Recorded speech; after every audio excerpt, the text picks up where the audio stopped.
Here's a guide to visiting St. Martin, one of my favorite islands in the Caribbean. First things first, there is an entry form that you have to fill out online before arriving in St. Martin. It's super easy and right on their website. Just make sure you do it so you don't waste time at the airport. This was my second visit, and ever since 2014, I've been wanting to go back. We're starting off with where to stay. I recommend staying at 14 Mullet Bay. The location is fabulous, and it's got incredible views, as you can tell. They have studios, 1 bedrooms, and 2 bedrooms, so there's something for everyone. One thing to keep in mind is that there's no Uber or Lyft in St. Martin. We chose to rent a car during our trip. It was a good choice. Also, traffic can get really bad here, and Google's often wrong. Plan ahead and give yourself some extra time to get places. Let's talk about things to do. Obviously, you have to go to Maho Beach. This is where the planes fly right over your head. There's a ton of bars and restaurants around here, so it makes a great place for sunset and to grab a drink or two. Speaking of drinks, you gotta try the rum while you're here. There's a special guava berry rum that St. Martin is known for, so make sure you try that. This distillery doesn't have guava berry rum. You gotta go to Toppers for that. St. Martin is also half French, half Dutch, so you gotta get the pastries while you're here. Oh my gosh, they're so good. I also highly recommend taking a boat cruise while you're here, whether that be for snorkeling,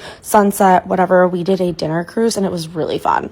Let's talk beaches. There's not a bad beach on St. Martin. We really liked Mullet Bay. Orient Bay is great too. The best thing about the beaches on St. Martin though is that they almost all have these like beach clubs and the beach chairs. You can hang out for the day, grab your drinks, grab your food. It's great. And I would say they're relatively affordable, like $5 to $10 to rent a chair for the day with an umbrella.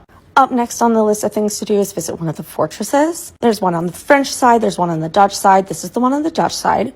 And clearly we were visiting on a stormy day, but they offer beautiful views and you get to learn a little bit more about the history of St. Martin, which I always love when I'm visiting a place. While you're here, you also have to go and visit some of the nearby islands. We chose to go to Anguilla.